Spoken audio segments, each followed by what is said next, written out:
Earlier this year, German carmaker Audi took full ownership of the Sauber team, which will be run under the Audi banner from 2026, with an all-new power unit currently being developed in-house in Germany. Binotto, 54, will assume leadership of the operation on August 1st, as Chief Operating and Chief Technical Officer based at the Sauber factory in Hinel, Switzerland, and will report directly to the Board of Directors.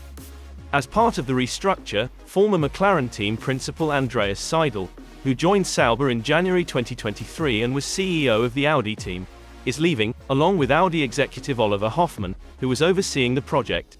Binotto was Chief Technical Officer at Ferrari until being promoted to team principal in 2019. He left Maranello in 2022 after 3 years in the job, and having been with the Scuderia since the mid-1990s. "I am delighted that we have been able to recruit Mattia Binotto for our ambitious Formula One project," said Audi CEO Gernot Dollner. With his extensive experience of more than 25 years in Formula One, he will undoubtedly be able to make a decisive contribution for Audi. Explaining the restructure, Dollner added, "Our aim is to bring the entire Formula One project up to F1 speed by means of clear management structures, defined responsibilities, reduced interfaces, and efficient decision-making processes. For this purpose, the team must be able to act independently and quickly. I would like to thank Oliver and Andreas for their important work in establishing our entry into Formula One and their commitment in preparing it," he said. The first driver confirmed to be part of Audi's new F1 project is Nico Hülkenberg, who will make the switch to kick Sauber from Haas at the end of the season in what the German described as an interesting and very exciting move.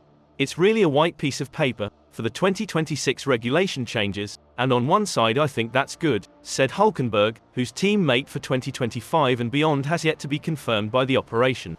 Congratulations on the new gig with Audi from next season. How good is it to kind of get that deal done early doors and have such a long-term deal with a manufacturer? Thank you. Yeah, it's obviously nice and quite a comfortable situation to have the future decided and nailed down so early. It's not, the usual scenario for me, so it's quite pleasant, quite happy, obviously. So yeah, huge project, good opportunity for me, but also a huge challenge and a huge job in front of me. But for now, obviously, I know this is the news, but we still have a long way to go this season, and still very much committed and looking forward to the remainder of this season with Haas.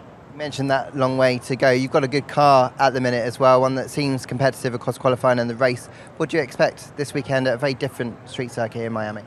Yeah, obviously very hot here. I think this is one of the real first hot races this season, so it's going to be an interesting one for us to see, with overheating, with tire management, how our package copes with that here. Last year we were pretty competitive here, so my hope is there that we can have a similar weekend like last year.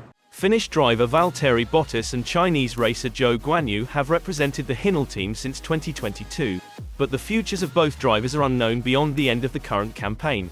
There have been reports of discontent between Seidel and former Sauber board chairman Oliver Hoffmann, who has also departed the Audi project, and Binotto has been brought in as Chief Technical and Chief Operating Officer to oversee the team's F1 operation when they enter the grid in 2026.